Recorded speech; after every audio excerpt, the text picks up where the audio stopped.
una de cada 6 personas va a sufrir un episodio de depresión en su vida y va a afectar aproximadamente al 6% de la población cada año. Vemos que es mucho más frecuente en mujeres que en varones hasta en 2 veces y que aproximadamente el 30% de los pacientes no va a remitir al trastorno depresivo incluso después de múltiples tratamientos, los cuales se pueden prolongar hasta 6 meses o un año y aún así no tener remisión como tal del cuadro.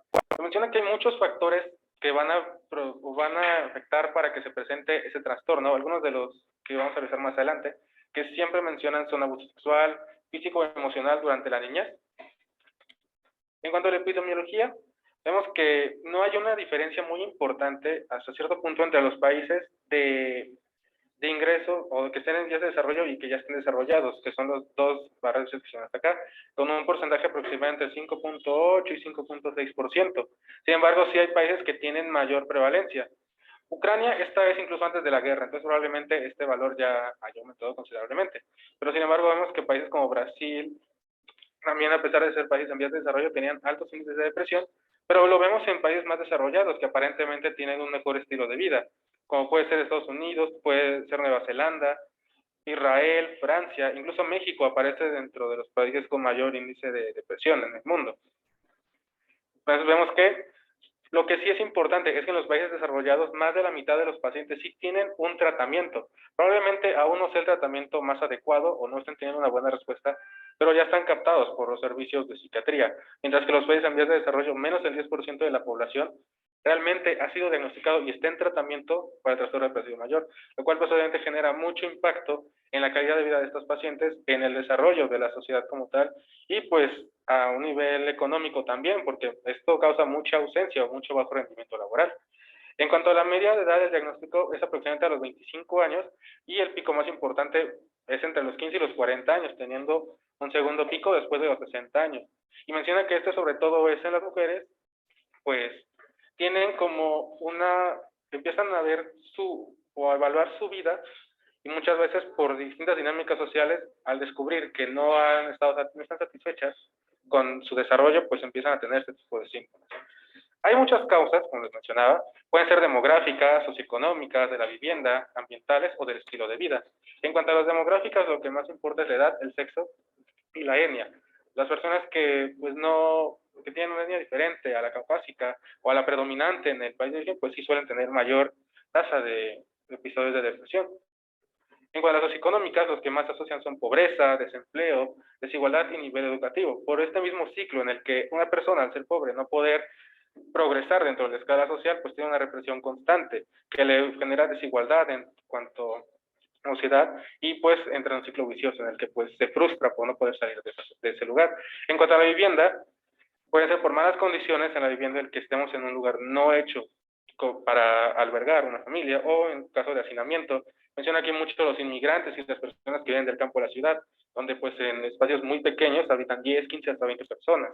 La violencia en el lugar donde uno se encuentra también es un factor muy importante y la inseguridad que las personas sientan los van a tener un estado de estrés constante, el cual pues también les puede causar este tipo de situaciones.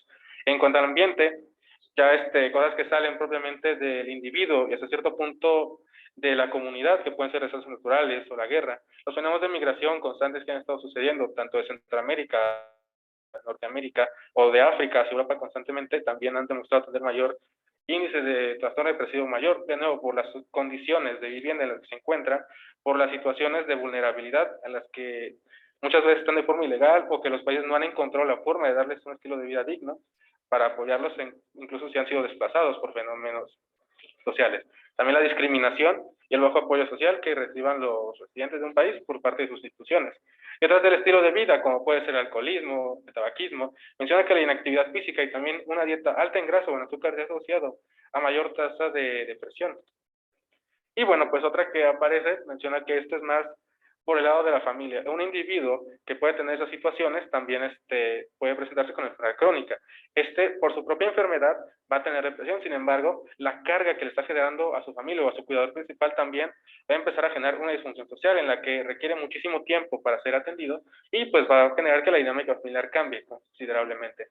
Esto pues va a ocasionar que pueda dedicar menos tiempo para obtener ingresos para la familia y por lo tanto entrar en un ciclo vicioso también que genera la pobreza y pues un y otra vez todas las causas que estamos viendo en este cuadro.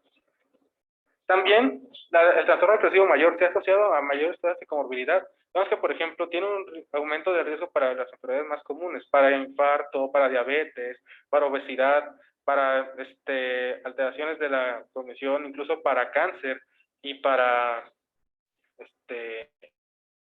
la mortalidad en general.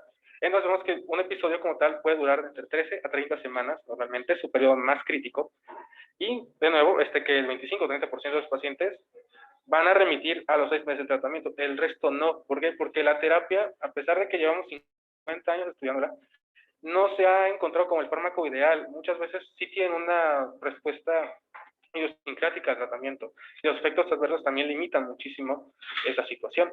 Vemos que el 80% de los pacientes va a tener al menos una recurrencia en su vida que incluso a pesar de haberse recuperado 2 o 3 años después de la remisión del cuadro, todavía pueden presentar algunos síntomas neurovegetativos como el cansancio, la anedonia, y también el deterioro funcional puede persistir, quizá en menor rango, pero sí lo puede.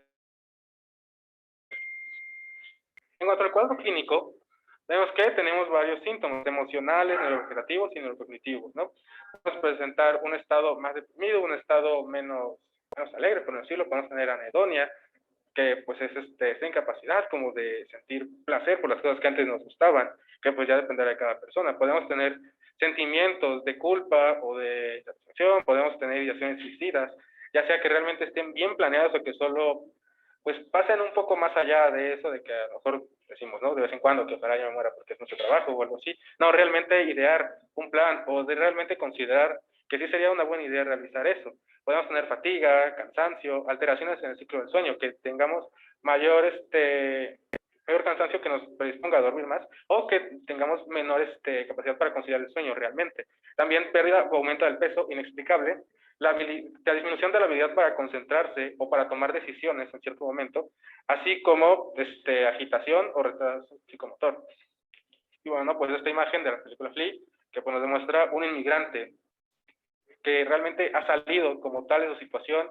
En la película este personaje pues realmente logra ser un doctor en ciencia y aún así no logra ser feliz. ¿Por qué? Por todo lo que trae atrás. Ha pasado toda su vida huyendo, ha pasado toda su vida reprimido, y a pesar de que ya ha escalado socialmente y prácticamente vive en un país primermundista, no es feliz. Los criterios del DSM-5 son específicos para realmente identificar el trastorno depresivo mayor. Vemos que requiere al menos 5 o más de los síntomas siguientes y que han estado presentes durante un periodo de 2 semanas y van a representar un cambio de funcionamiento previo, de los cuales al menos uno es un estado de ánimo depresivo o 2, pérdida de interés o de placer. Y lo que nos marca es el primer criterio, estado de ánimo deprimido la mayor parte del día, casi todos los días, y según se desprende de la información subjetiva de la observación por parte pues, ya sea de la persona o de otras personas que refieran que lo han notado más deprimido. Disminución importante del interés o el placer por todas o casi todas las actividades la mayor parte del día, casi todos los días, igual, ya sea que lo refiere el paciente o que lo refieran a otras personas. Pérdida importante de peso sin hacer dieta, o en su defecto un aumento del peso o disminución del apetito que sea constante, que sea diario. Que el paciente presente insomnio o hiperinsomnia casi todos los días, agitación o retraso psicomotor casi todos los días, fatiga o pérdida de energía casi todos los días, sentimientos de inutilidad o culpabilidad excesiva o inapropiada, incluso que puede llegar a ser un poco delirante casi todos los días, pero que nos hace énfasis en que no solo es el autorreproche, sino que realmente está causando problemas en cuanto a la vida de la persona. O en su efecto también puede ser culpa por estar enfermo en los pacientes con enfermedades crónicas. Disminución de la capacidad para pensar o concentrarse, para tomar decisiones, que también aparece casi todos los días, y pensamientos de muerte recurrentes, que no es solamente el miedo a morir, sino que más bien ya tiene la idea de que sí debería suicidarse, o al menos intentarlo, a ver si lo consigue. Y también pues ya vienen después los otros criterios, ¿no? Que no puede ser explicado por alguna otra enfermedad, que no tiene que estar sujeto al consumo de sustancias, que no se asocie como tal a trastorno bipolar o maníaco, etcétera, etcétera. Entonces, si bien hay muchas teorías que intentan explicar de dónde vienen estos síntomas depresivos y cómo el estado de ánimo propiamente puede afectar todo todo el sistema, pues tenemos que, como tal, los síntomas como alteración de las emociones y el comportamiento van a afectar directamente al sistema nervioso central. Esto porque se sabe que situaciones de estrés temprano van a producir como tal aumentos persistentes en la liberación de ACTH. Y esta, pues como vemos, va a afectar directamente al eje y va a tener o va a provocar disfunción cognitiva. Esto va a generar como tal un aumento del cortisol y ahí empieza todo. ¿Por qué? Pues porque afecta al sistema inmune directamente. Vamos a tener activación de monocitos, vamos a tener incremento de situaciones proinflamatorias, así como reducción de células NK y también de la proliferación de células T. Todo esto que va a afectar va a alterar la neuroplasticidad y la neurogénesis. ¿Por qué? Pues porque sabemos que como tal la neurogénesis es la generación de nuevas interconexiones nerviosas que va a permitir el desarrollo de nuevas habilidades o la adaptación al medio. Y también entonces, cuando se pierde esto, producto de la síntesis el aumento de la síntesis de cortisol, pues entonces ya no vamos como tal a poder adaptarnos al medio y esto va a impactar directamente en nuestro estado de ánimo y por lo tanto, vemos aquí va a tener una acción directa sobre las neuronas y sobre las células de sostén. Por otro lado, el cortisol pues es lo que veíamos al inicio de la presentación, que aumentaba el riesgo de enfermedades cardiovasculares y también de síndrome metabólico. Entonces aquí vemos también en este esquema como la sensación del NF-κB pues va a regular al alza como tal los monocitos y otra vez la expresión de varios genes proinflamatorios.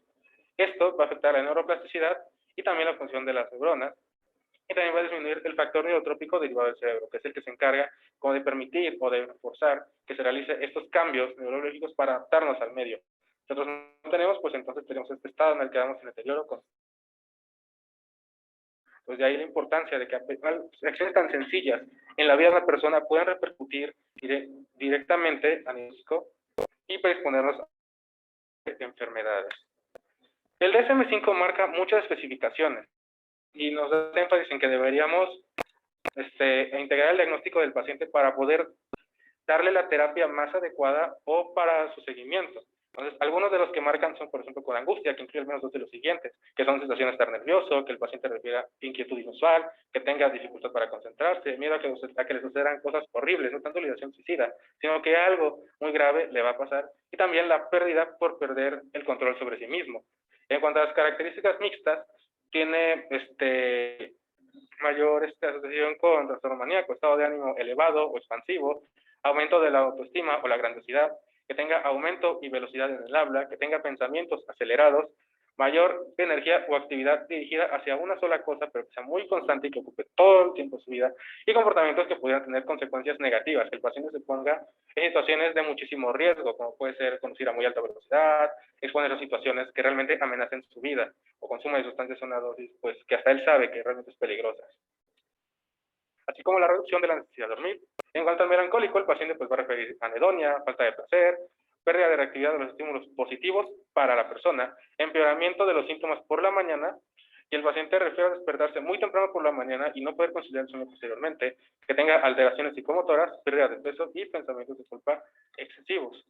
En cuanto a los que tienen características atípicas, vamos a tener aumento significativo del peso, aumento del sueño, sensación de parálisis y aumento de sensibilidad interpersonal, o sea, prácticamente todo lo contrario a lo que nos decía el DSM-5. En cuanto al catatónico, este va a referir disminución de la actividad motora, poca cooperación durante la entrevista o el examen físico, o en su defecto, que tenga una actividad motora excesiva posterior a la entrevista. Y características psicóticas, pues que el paciente tenga alucinaciones, que se refiera a personal, culpa o que incluso refiera que lo que le está sucediendo es un castigo y que es merecido. Entonces, pues también tenemos este esquema en el cual nos habla un poquito de cómo deberíamos clasificar a nuestros pacientes, ¿no? Primero saber si el paciente está en un episodio único, si es recurrente, si el episodio está siendo cíclico, o incluso si corresponde a alguna estación o algún periodo del año. Las características clínicas que son las que vimos anteriormente, si tenía ansiedad, si tenía características mixtas, atípico, melancólico, catatónico o psicótico. Después podríamos clasificar el estado del episodio, si es uno leve, moderado, severo. Si tiene una presentación temprana, tardía, incluso puede ser posparto en algunos pacientes con el síndrome del baby blue y todo eso. Y el estado de remisión, si es parcial o si es completo. En cuanto al tamizaje, la literatura no se pone de acuerdo en si vale la pena o no realizarlo, Si acaso se puede realizar en el posparto, en el caso de que la paciente tenga algunos factores de riesgo, pero en la población en general no está tan recomendado. Primero, porque muchas personas podrían salir positivos dependiendo del estado en el que se encuentren, y dos, pues porque realmente a veces no cumpliríamos con uno de los objetivos principales del DSM-5, que es que realmente tenga una afectación directa en la calidad de vida y que el paciente o alguien más lo refiera. Si nosotros le hacemos esto a cualquier persona con enfermedad crónica, probablemente el paciente no sabía en ese momento que estaba deprimido y podríamos estar cayendo en un sobrediagnóstico. Aún así menciona que el cuestionario más útil para este tipo de pacientes, en caso de que lo quisiéramos realizar, es el cuestionario sobre salud del paciente, el PHQ-9, que tiene todos estos ítems y pues, realmente tiene valores del observatorio. Pues lo único que se hace es se le hacen las preguntas al paciente y finalmente pues sería todo con respecto al tamizaje. Hay otros, como puede ser el escáner canadiense, pero realmente el único que más o menos se podría recomendar es este. Posteriormente tenemos la psicoterapia como tratamiento principal. En este vemos que se basa en un apoyo mediante una alianza terapéutica, en la cual el paciente se va a encontrar ante una postura que es positiva, que es cálida, afectuosa y que refieren que es genuina. Esto para ubicarlo en un estado de menor situación. Entonces, obviamente el paciente sabe que está siendo juzgado y eso puede ser una limitante para el tratamiento, pero menciona que sí tiene muy buena eficacia. Tenemos que proveer estructuración cognitiva, que es lo más importante. Esa regurgitación de pensamientos que tanto nos agobia, pues probablemente pueda ser en parte corregida por algo tan sencillo como ir con tener ciertas sesiones de terapia. También puede afectar, puede proveer activación conductual y mejorar el funcionamiento interpersonal. Y si bien, aunque es claramente efectiva, es difícil acceder a ella, ¿no? Tenemos limitaciones de todo tipo del tiempo, por alta carga de trabajo en los pacientes que tienen menos recursos o en las personas que tienen altos recursos, pero para obtenerlos, pues no trabajan 8 horas, trabajan 16, 20 o más horas, teniendo a la semana horarios pues, de 80 hasta 120 horas. También la falta de servicios disponibles, ya sea por seguridad social o directamente en la localidad de la persona, y también pues por el costo que tienen las consultas, ¿no? Porque son constantes. Entonces, hay varios tipos de psicoterapia. Tenemos la cognitivo-conductual, en la cual se le enseña al paciente a identificar patrones de pensamiento negativos y distorsionados, que son los que están contribuyendo a esa regurgitación, en la depresión, y le va a proporcionar habilidades para probar y desafiar ese tipo de pensamientos negativos, con el objetivo de reemplazarlos con pensamientos positivos. También tenemos la reactivación conductual, en la cual se aumentan las actividades positivas del paciente y le van a brindar una sensación de placer. Este se va a centrar en la identificación y el enfrentamiento de los procesos de evitación. Tenemos la psicodinámica, la cual busca explorar y comprender cómo las emociones, pensamientos y experiencias de su vida han creado patrones que son los que contribuyen a los problemas actuales. Y, pues, el reconocerlos es lo que le va a ayudar a hacer frente y cambiar esos patrones. Si estamos haciendo terapias de enfrentamiento, todos tenemos al paciente a entender cuál es la situación de base de su problema y que pueda trabajar directamente en ella para mejorar su estilo de vida. También tenemos de resolución de problemas, en la cual se generan métodos creativos para abordarlos, identificarlos y superar las barreras para alcanzar los objetivos en su vida y también darle otra vez la posibilidad de tomar decisiones efectivas. Tenemos la interpersonal, que se enfoca en ayudar a las personas para identificar y resolver problemas en las relaciones y sus roles sociales. También los conflictos interpersonales de las personas, y las transiciones en sus roles y las relaciones que se han empobrecido, secundarios a su enfermedad. Y también tenemos el mindfulness, que menciona que es una meditación basada en el budismo y hasta cierto punto en esta se busca que el paciente preste atención a sus pensamientos, sus sentimientos y sus experiencias, pero sin juzgarse a sí mismo, para que acepte la vida que tiene y así pues pueda avanzar en su calidad de vida y no tratar de cambiar todo aquello que era de su control, como puede ser su vivienda, puede ser su origen étnico, puede ser las relaciones o las experiencias que ya ha presentado el paciente. En cuanto a la farmacoterapia, no sé por qué tengo un acento ahí, se cree, bueno, que los fármacos basados en monoaminas son los que inician como tal una respuesta neuronal adaptativa sobre las alteraciones bioquímicas en la sinapsis y va a provocar cambios en las vías de señalización intracelular y también en la expresión génica y, como estábamos viendo en la patología, en la plasticidad neuronal y sináptica. Entonces, los mecanismos de acción son muy diversos. Realmente, al final, todo lo que buscan va a ser tener mayor disponibilidad de los neurotransmisores, ¿no? Serotonina, noradrenalina, epinefrina. Y finalmente, todo esto pues va a tener de nuevo efecto en la neuroplasticidad que estábamos hablando al principio. Al tener mayor cantidad de estos neurotransmisores, pues va a empezar la cascada de señalización, vamos a tener mayor cantidad de MP cíclico, fosfocinasa A, que pues va a llegar finalmente a afectar al núcleo, va a generar mayor cantidad de genes que nos den más factor neurotrópico derivado del cerebro, que va a propiciar la neurogénesis. Y de nuevo, pues al tener mayor cantidad de neurogénesis y mayor maduración, pues vamos a recuperar como tal el estado, vamos a recuperar la función cognitiva y nuestro estado de ánimo igual va a mejorar un poco más. Entonces, como tal, vemos que actúan sobre la neurotransmisión monoaminérgica, afectando la sinapsis, la señalización intracelular y las vías del segundo mensajero, propiciando la neurogénesis y la plasticidad sináptica, lo cual pues se sospecha que realmente conduce a un beneficio terapéutico. ¿Por qué se sospecha? Pues porque realmente no lo hemos comprobado. Los estudios son en ratones y en poblaciones muy, muy cerradas. Entonces, es un poco complejo. Realmente, hasta cierto punto sabemos que la farmacoterapia sí sirve porque los pacientes refieren que hay mejoría y porque tienen mejor desempeño a nivel laboral o personal, pero no tenemos como tal todavía la vía completa que nos diga por qué los distintos neurotransmisores, los distintos fármacos, a pesar de tener muchísimos vías diferentes, pueden mejorar el estado de salud de nuestro paciente. ¿Eso? Sí. Entonces, un poquito más de esto. Ok. Muy bien. Entonces, en cuanto a la tolerancia, no sé como tal, los inhibidores selectivos de los receptores de serotonina y noradrenalina como tal, han logrado desplazar a los antidepresivos cíclicos con agentes de primera línea. Sin embargo, no es tanto por las diferencias establecidas en su eficacia. De hecho, los antidepresivos tricíclicos tenían mejor eficacia que los inhibidores selectivos de la receptor de serotonina. Pero los efectos adversos de los antidepresivos tricíclicos son los que realmente ocasionaban que muchas veces se abandonara esta terapia. Por lo tanto, actualmente los de recaptura de serotonina son los de primera línea. Y también pues porque tienen menos efectos adversos.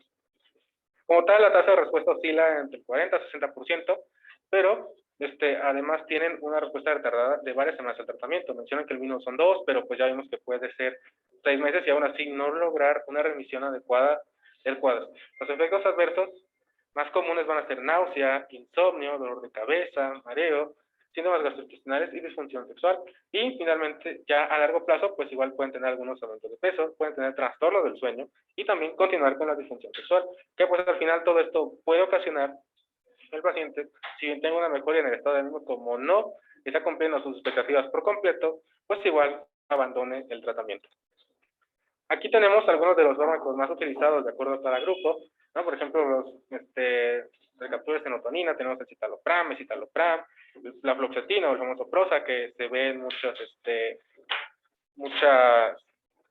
mucho contenido audiovisual, o la sertralina, que pues, aquí utilizamos muy constantemente. Aquí tenemos la dosis inicial, que por ejemplo en el caso de la fluoxetina va de 20 miligramos, pero la dosis puede ir hasta 60 miligramos o incluso hasta 80 como dosis máxima. Obviamente, pues todo esto valorando el beneficio de que el paciente tenga mayor efectos adversos en una de esos medicamentos. También podemos tener otros, por ejemplo, la duloxetina, cuya dosis inicial puede ir de 30 a 60 miligramos, máximo de 120. Algunos agentes atípicos, como la mirtazapina, que va desde 7.5 y hasta 60 miligramos, o los antidepresivos tricíclicos, como son la mitriptilina o la imipramina. Después tenemos otro concepto importante, que es la depresión resistente al tratamiento, en la cual, como tal, es un trastorno depresivo mayor que no ha respondido adecuadamente, al menos a un antidepresivo. Entonces, como tal, puede ser un poco frecuente que nos encontremos ante esa situación. Algunas situaciones que pueden estar asociadas con la resistencia al tratamiento pueden ser la edad avanzada. Yo menciono que los pacientes es más difícil poder tratar esta situación. El estado civil del paciente, que refiere sobre todo en el caso de que se haya divorciado o sea viudo. Duración del episodio depresivo. A mayor duración, más difícil va a ser realmente controlar la situación. Que el paciente tenga un alto riesgo suicida, que el paciente tenga la variante de ansiedad, el número de hospitalizaciones que ha presentado y si tiene o no trastornos de la personalidad.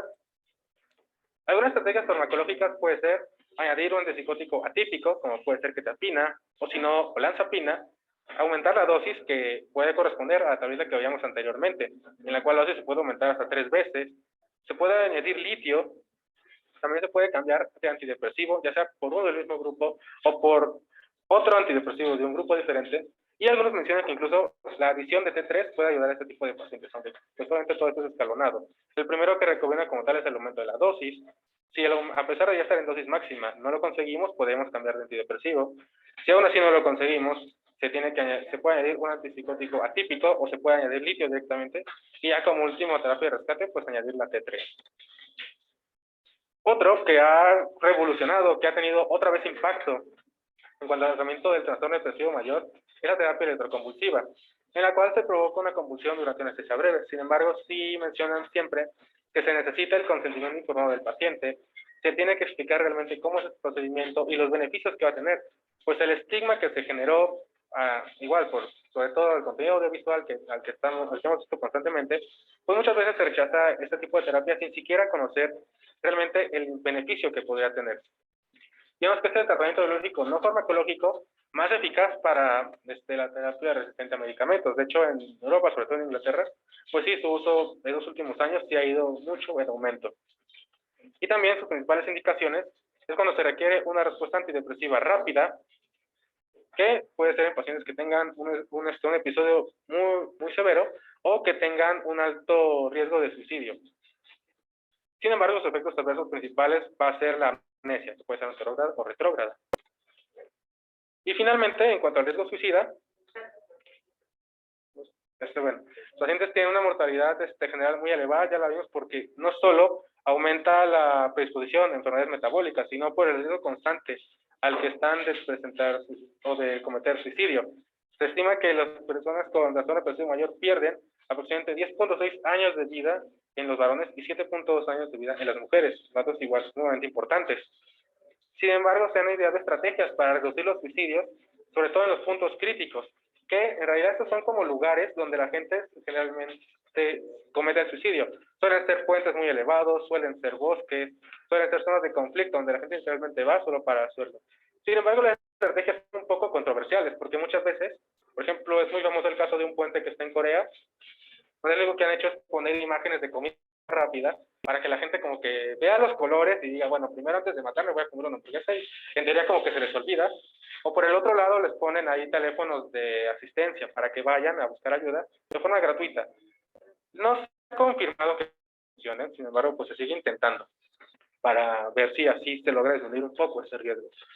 Como tal, vemos que no se ha detectado un efecto beneficioso de los antidepresivos para reducir el riesgo de suicidio. Y de hecho se sabe que en los pacientes menores de 25 años, a cierto punto puede incrementar el riesgo de que la persona cometa el acto de suicidio. ¿Por qué? Pues una vez que empieza a hacer efecto el medicamento, una de las primeras cosas que se suprime es la bulia. Entonces el paciente como que obtiene esta energía o como que esa facultad para volver a realizar acciones y lo primero que hace es suicidarse. Se ve que como tal no disminuyó de manera no significativa este riesgo de suicidio en pacientes de 25 a 64 años de edad, pero que sí lo disminuyó en los pacientes mayores de 64 años de edad. Entonces, si bien vimos que como tal la farmacoterapia no reduce el tiempo o la gravedad del episodio depresivo en los pacientes mayores, pues sí al menos evita que se suiciden. Y pues sea todo. ¿Alguien tiene alguna duda?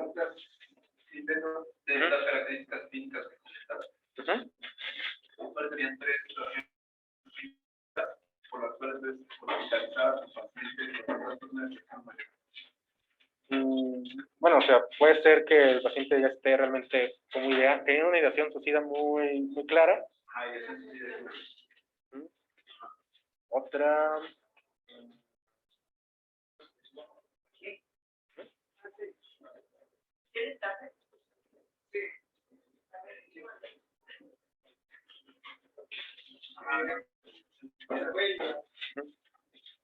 Algo que tiene que ser, no es preguntar si quién te da la muerte. No hay que ser tímido, pero casi que tiene que preguntar porque luego piensa y le van a dar la idea. La otra es preguntar si tiene ideas suicidas, pero además si tiene un plan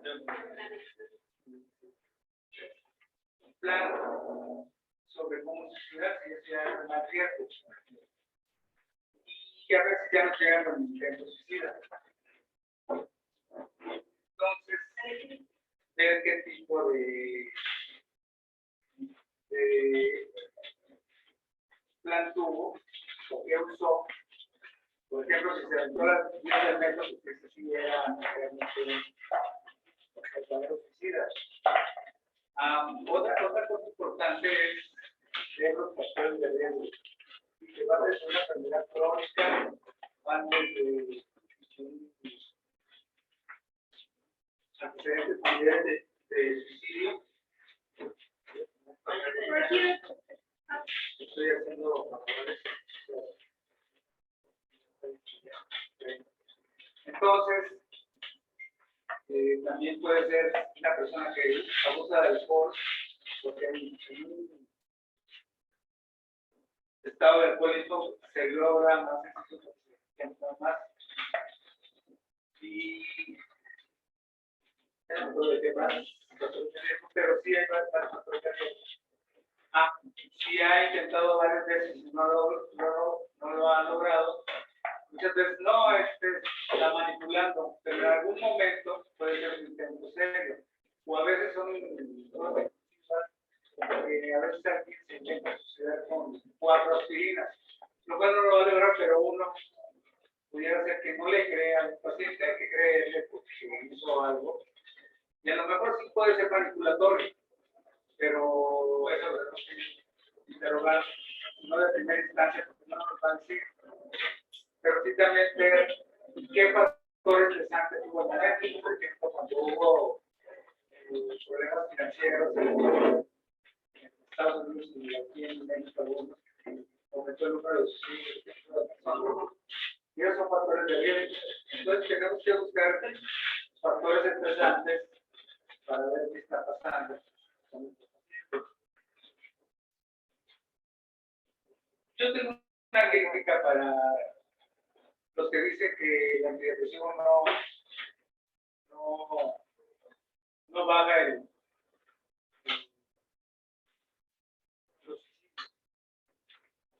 problema es cómo elegir el antidepresivo. ¿Cómo elegir un antidepresivo?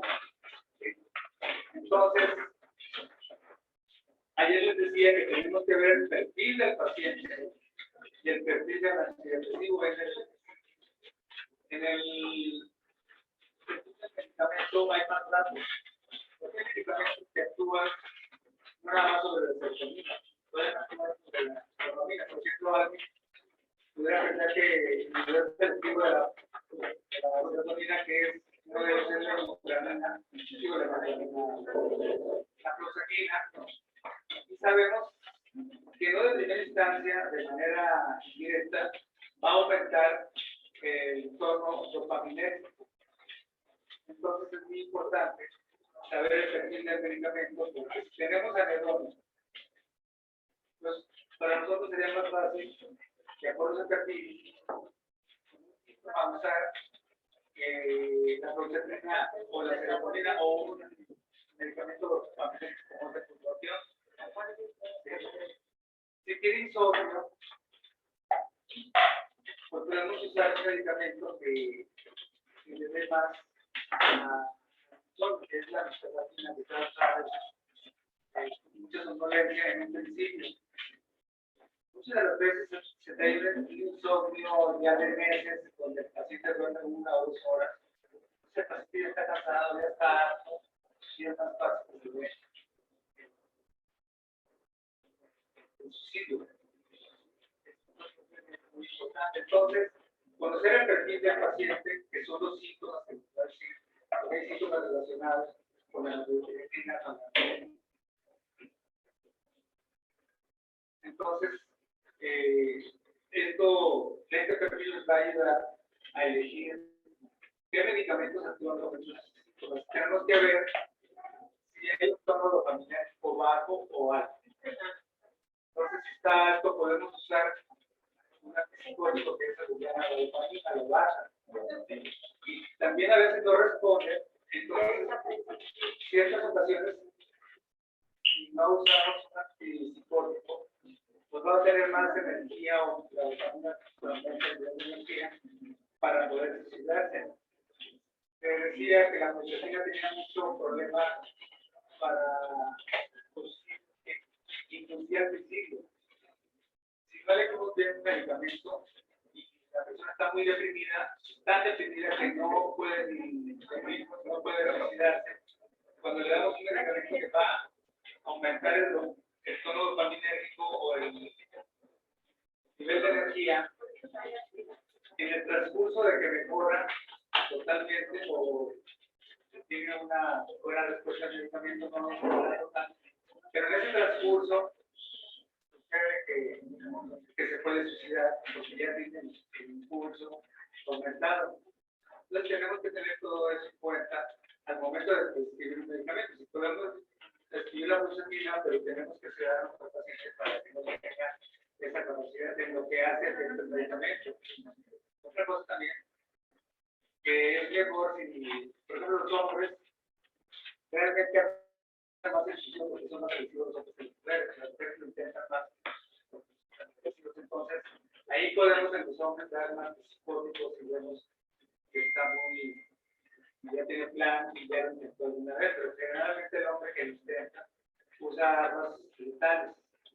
Entonces tenemos que tener mucho cuidado con eso. Entonces, así a grandes rasgos podemos dar eso. Últimamente se ha estudiado qué tienen que ver los eventos adversos en la infancia. Pues sí tiene que ver mucho, porque el problema de esto es que si hay una relación o un maltrato infantil, o algo que le haga sentir mucho estrés al paciente, entonces los pacientes, los niños más bien, van a tener un estrés crónico que los va a llevar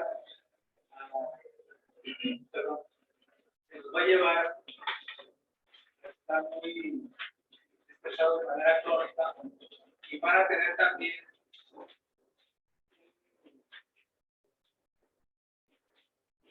un bajo estado en el sistema inmune.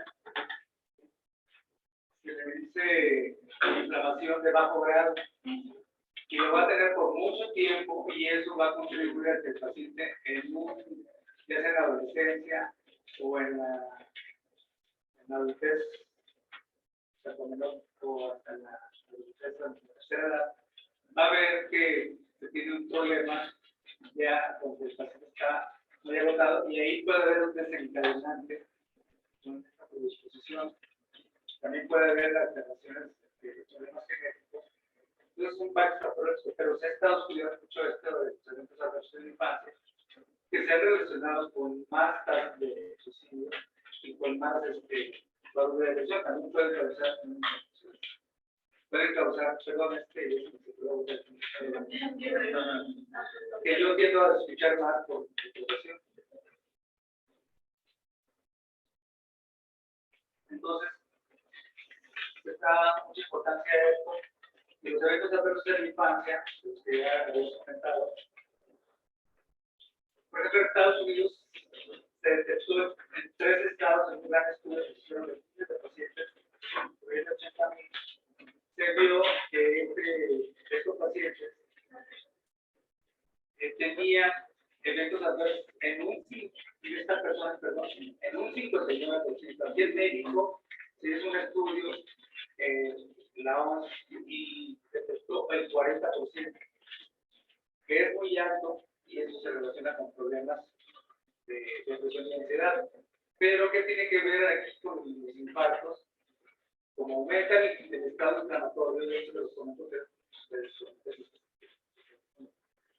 si tienen inflamación de bajo grado durante mucho tiempo, pues contribuye de manera muy importante a que se dé el ateroma por la inflamación constante que por ahí empieza, así de manera muy rápida, en las codificaciones que tienen las bacterias, ahí va habiendo una lesión, a veces por una gran contracción o porque está pasando mucho la sangre. Entonces, si no tenemos bien el balance entre lo inflamatorio y lo antiinflamatorio, se produce vamos a decir, una mala cicatrización, entre comillas, y ahí se va formando el ateroma y todo lo que ustedes conocen como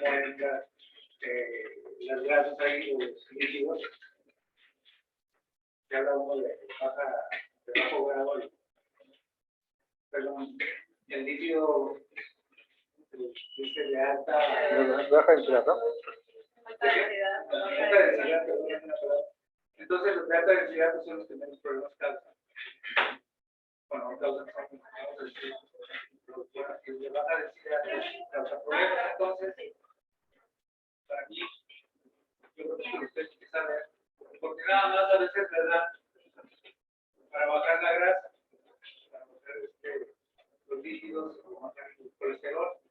Y por no estar ahí, hay que ver también qué factores estresantes están contribuyendo todavía a que se desarrolle. Entonces, ya tiene derecho a tratarse de infancia, eso se puede tratar, y a veces no lo tratamos. Y ya me estoy perdiendo, pero ¿qué más pueden preguntar? Yo tengo una duda.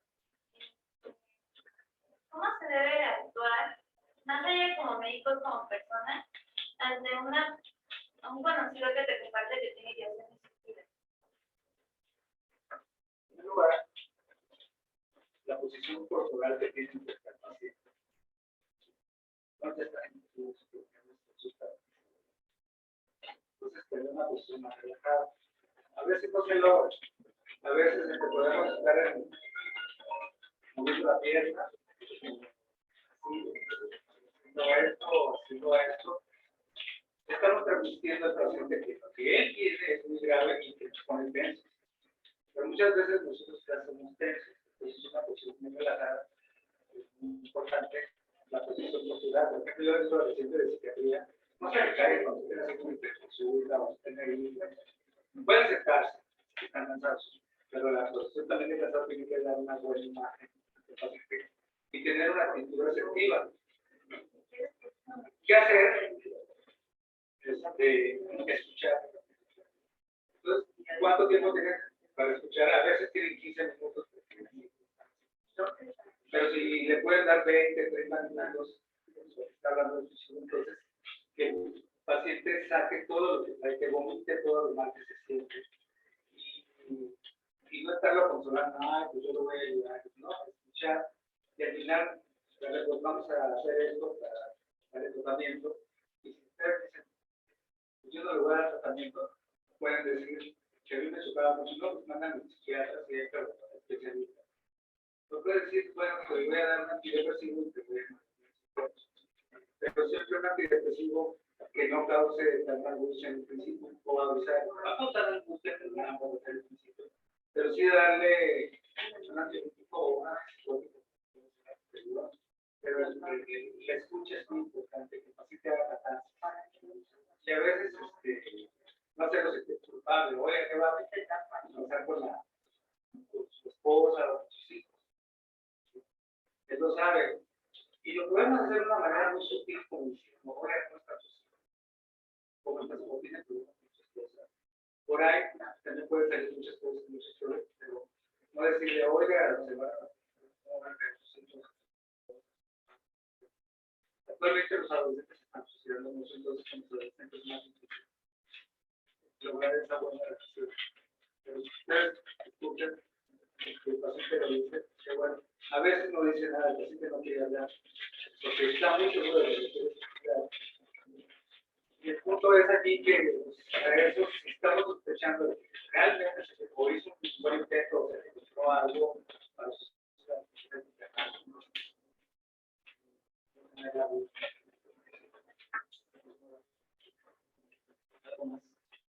No todos los pacientes con depresión tendríamos que iniciarle tratamiento farmacológico. Depende de que, por ejemplo, el trastorno depresivo mayor generalmente llega bastante malitos. O sea, puede ser leve de verdad, pero está en un rango que es más que la propia distimia o un trastorno adaptativo. Un trastorno adaptativo tiene que ver con un estresor y si es Un cambio de casa, un cambio de trabajo, situaciones. pero dio 20 millones y tiene que pagar como hace poco un estafador que sea, bueno, trabajando, no sé si de la bolsa o de entonces sucedió, ¿no? Cuando ve que ya está todo perdido y que va a afectar a la familia, ese es un gran estresor que puede llevar al suicidio. Entonces tenemos que ir valorando qué tan importante es la idea suicida y que planteen y si hizo el intento. Y si es hombre, pues o si es una mujer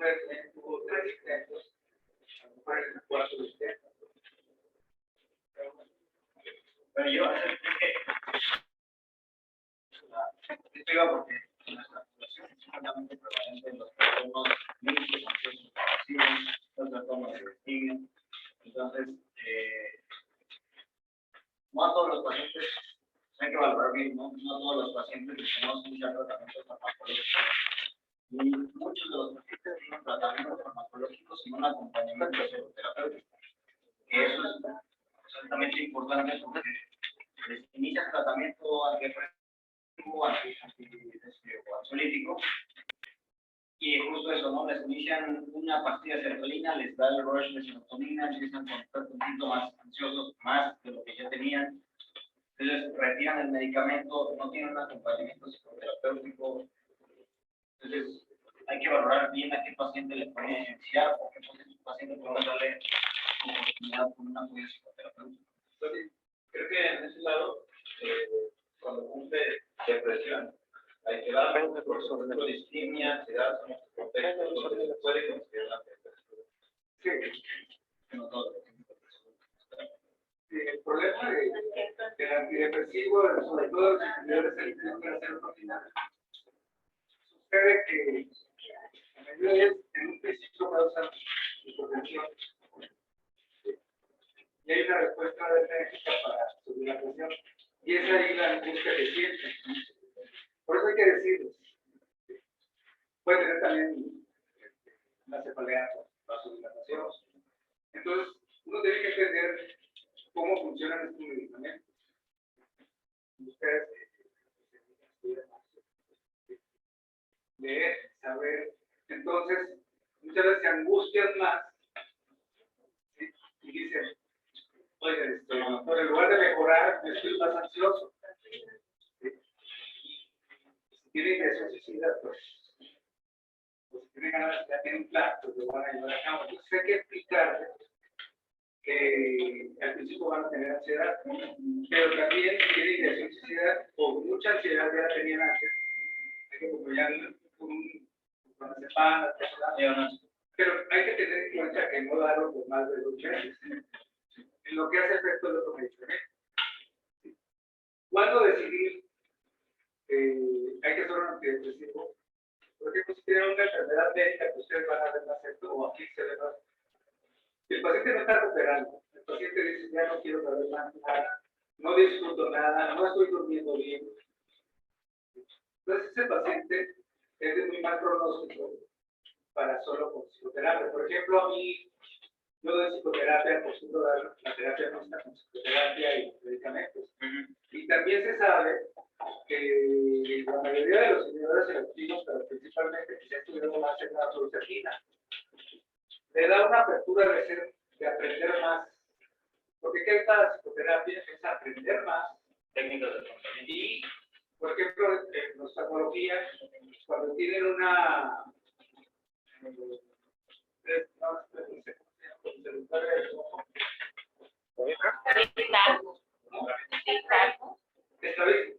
entonces ya aprendieron a estar con el estabilismo los pacientes. Entonces hay estudios donde les dan fluoxetina y aprenden a estar con el virus ojo. Y esto se los comento porque no hay alguna relación con el posible y por ahí nos intercambiamos artículos. Entonces, aquí lo importante es, vamos a usar psicoterapia, la psicoterapia hay varias, pero aquí lo más importante es usar el medicamento es mejorar rápidamente la depresión, pero también tener esa capacidad de aprendizaje. Hay otros medicamentos como la clozapina, que no la estamos usando aquí en México, pero también el cambio, cuando estamos haciendo sobre todo las terapias conductuales, se da el aprendizaje más fácilmente y ya es muy difícil que tengan caídas. Como dices esto, resistencia al cambio, se dice así, acá es aprendizaje no conductual. Entonces, ¿cuándo dar el antidepresivo? Yo pienso que si está teniendo problemas o cuando está teniendo ideación suicida, lo tenemos que dar conjuntamente con el ansiolítico o con dependiendo de qué tan grave sea la suicida. No nada más es la suicida, pero si el individuo ya no disfruta, ya tiene anedotas. gusta lo que está haciendo, tiene algunas alteraciones cognitivas, ya no está rindiendo en el trabajo, o ya no va al trabajo. Ya afecta al Sí, la calidad de vida, entonces, muchas psicólogas, un grupo de psicólogos me mandan a mis pacientes para que los dediquen nada más, porque ya estuvieron como 3, 4 meses o un año, 2 años, y no mejoran. Entonces se les da un antidepresivo y empiezan a mejorar entre la psicoterapia que se les había dado. Entonces, a veces los psicólogos nos dicen a nosotros chocheros. Sí lo somos, pero ya tenemos mejores herramientas, mejores antidepresivos, ya de doble vía, para decir, voy a elegir este antidepresivo de acuerdo a los síntomas que tiene. Entonces, médicamente, la depresión, si tiene, por ejemplo, tiene una erupción ociosa, la paroxetina es la que más efectos ansiolíticos tiene, funciona. O si tiene depresión con fobia social, la paroxetina nos va a ayudar más. Hay pacientes que se les da con códigos sociales, con depresión se les da antipsicóticos, con la fobia social no va a mejorar. Más preguntas. Yo me gusta que le den media hora, pero para que a ella, más que preguntas, también se querían saber qué efectos sean antidepresivos, pero depende de los síntomas.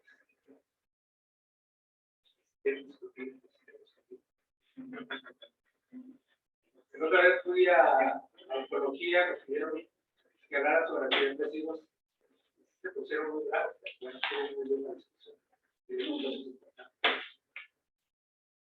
Bueno, tengo una duda. ¿Qué opina del uso de la psilocibina como tratamiento para pacientes con depresión? Dijiste algo que yo olvidé. Yo te hablo de la solución. La que camina, que es una especie, se está usando ya de la manera, o de el único problema que tiene, bueno, tiene 2 problemas, que dura de 3 a 4 semanas, entonces tiene que estar inhalando cada 3 o 4 semanas, pero tiene un efecto tan rápido a la depresión resistente y eso sí es agradable, que a las horas ya se ven los consecuencias también porque se están haciendo nuevas conexiones que estimulan los factores neurotrópicos, sobre todo. La psilocibina es algo muy parecido, pero la más estudiada ahorita es la ketamina, ya tiene algo así como 10 años. Y queríamos hacer un estudio, pero pues, el punto es la función de investigación. Entonces, yo sabía que no me iba a dejar, no me iban a dejar. Pero hay una chica muy valiente, una psiquiatra, que lo está usando ahí en el taller de acá. Como ya entró el medicamento, pero entró de forma inhalada y ella, este medicamento inhalado cuesta carísimo. Entonces, lo que están haciendo, ellos, dosis subanestésicas que se le están aplicando al público. Aquí hay nada más que si lo vamos a hacer con mucho cuidado, que tiene que ver con eso. Aparte el problema con la ketamina es que, o sea, se van haciendo cada vez requieren dosis más grandes para dar el efecto, ¿no? Que es algo que no sé, hasta donde tengo entendido se hizo con la psilocibina. La psilocibina, el efecto ahorita dura como 6 meses y son la misma dosis. Sí. Se está empezando a usar, todavía no se encuentra, pero bueno, ya salió lo usando. Y sus sobrinos y sus alumnos la siguen usando. Algo que persiguen ellos es que hay un momento en que los pacientes sienten que están muertos y asusta mucho. Entonces, hay unos que llegan más rápido, yo tuve un paciente que llegó muy rápido y muy bien, y la mamá se asustaba por el consultorio. pensando en que el paciente realmente está muriendo. No se muere, pero esa es la idea. Y ya después de que pasan esa sensación de muerte, mejoran, pero ¿cuánto van a mejorar? El paciente duró como 3 o 4 meses y mejoró, pero tienen que ser más estudios. Y la verdad está teniendo mucho éxito tanto la vitamina hace recientemente estábamos revisando ahí en el servicio. Parece que es un tema muy, pues muy querido por los residentes, no sé qué tanto saben, pero pues yo supe cuando éramos estudiantes cómo le llegaban a que yo, cómo le llegaban a que yo, cómo le llegaban los ojos, pero sé que ajustar tiene que dosis, pero sí quiero estar estudiando en nuestro país. Lo único que sé es que algunos ya están usando la psilocibina, pero no está probado. La cadena se ve mucho, pero es carísimo. La verdad es que yo experimenté con 3 pacientes, o sea, la ketamina, porque ya era simplemente. Pero en lo que va entrando a la psicoterapia, los pacientes están. Hay muchas cosas que quisiera decir, pero a mí me gusta mucho el tema de la educación. No es porque siempre estoy que me gusta. Y sí me he defendido algunas veces, sobre todo cuando operaron. Tuve que tomar un medicamento que dije, yo no debo defender porque tengo que estar en la situación. Pero sí es un tema muy. Las teorías del estrés crónico son ahorita lo más importante que está explicando muchos movimientos que me impactan muy importante. Pero sí les quisiera decir, pero si me hacen preguntas, yo sé que si no sé, no sé. En cuanto al perfil si es melancólico y todo eso, hay un grupo de traumas que es mejor, pero en cuanto a la temporalidad, que es episódico, episodios ocasionales, aquí hay una referencia en cuanto a los fármacos. Depende, siempre Siempre va a ser sí, y se tiene más éxito con los pacientes cuando veces permiten el éxito. Tiene más éxito. Pero yo quise hacer el ejercicio de ese tipo de hospital. Pero no tenemos la concertina, la metastatina, la sertralina y la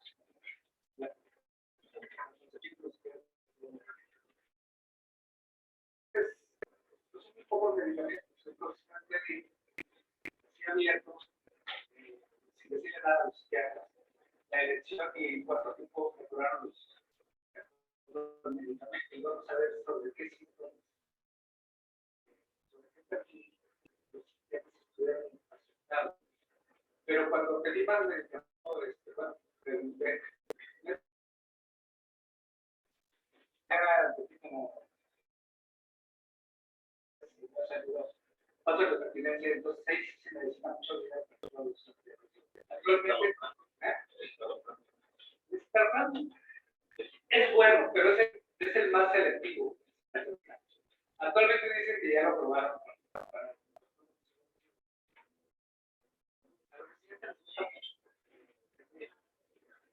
Pero sí es bueno para depresiones puras. O depresiones que no tengan tanto anedonia, todos. Entonces, sí es un muy buen medicamento, pero hicieron muy buena propaganda, nos regalaron cosas, perdón. Nos dieron todo lo que necesitaban. Hicieron muy buena propaganda, y es un muy buen medicamento, pero hay que elegir. Si tengo fatiga, mucha fatiga, si estoy anedórico, pues tenemos que elegir más la sertralina y la fluoxetina. la fluoxetina Puede ayudar, pero cuando ves a un deprimido con ideas obsesivas, con ansiedad, pero sobre todo con ideas obsesivas y conclusiones que adquirir citas en domingo, 4 o 5 horas en la noche. ¿Qué voy a hacer? Voy a venir a hacer algo de aquí, pero voy a decir esto, que no es, y planeando todo lo que vas a hacer. Entonces, no puedes ser predictivo y estar con un pensamiento positivo. Y eso, el emprendedor está pensando bueno.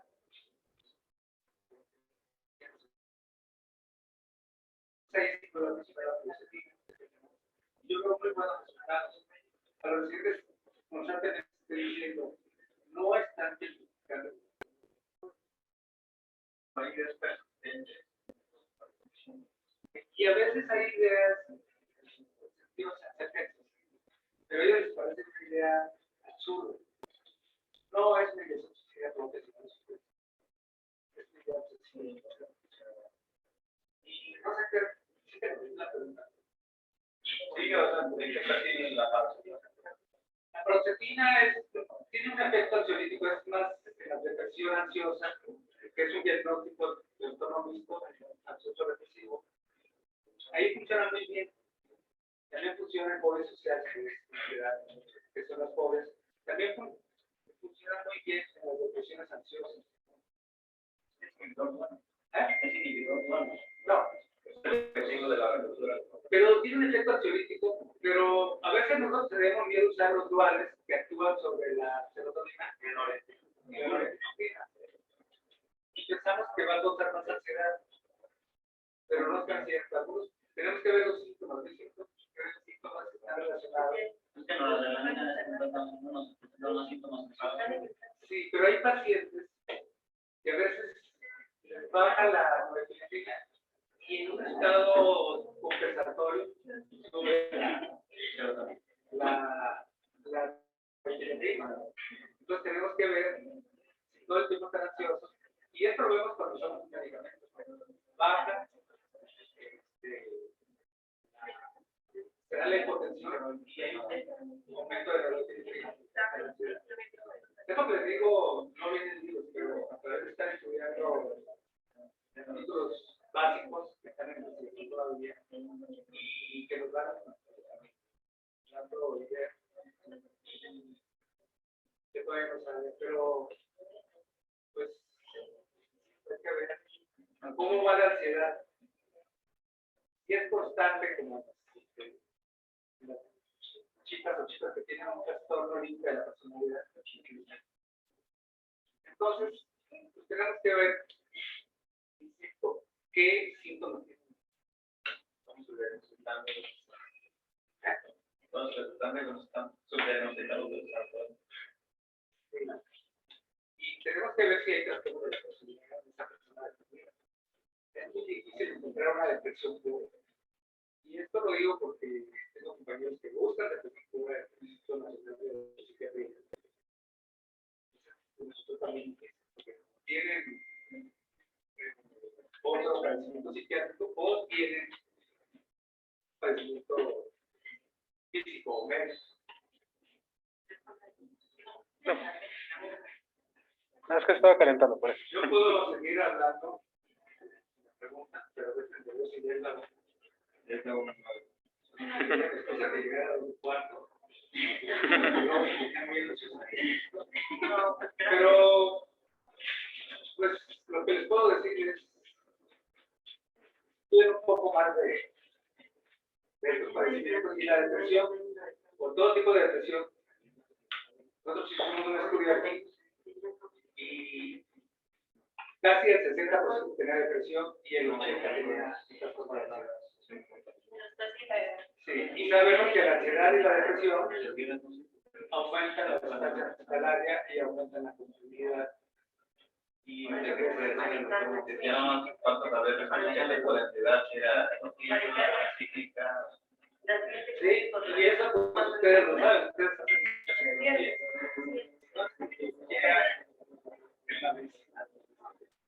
La medicina, eso se lo vemos para los cirujanos, que nada más tocan y tienen dolor. No pregunto, bueno, algunos cirujanos sí, tengo amigos que llevan muy bien con ellos, de los internistas dicen que la piensan más, pues qué bueno. Bueno, si no tienen preguntas, pues nos vemos mañana. No sé El si- viernes tenemos una clase de cardio. ¿Ustedes qué dicen Ya el no día? lo podemos cancelar. No, Y el jueves tenemos una sesión de contabilidad a las 11 de la coordinación de enseñanza. Y nosotros la vamos a exponer. solamente tengo residencia y él de la consulta de 12 años. Ah, bueno. Ok, gracias. Sería el viernes y si hubiera algo porque tienen examen ellos sería hasta el lunes. Sí, pero no sales de vacaciones. Espérenme, Catista de Sanofi que nos trajo el proyecto. Y de muchas gracias, doctor. Gracias, doctor.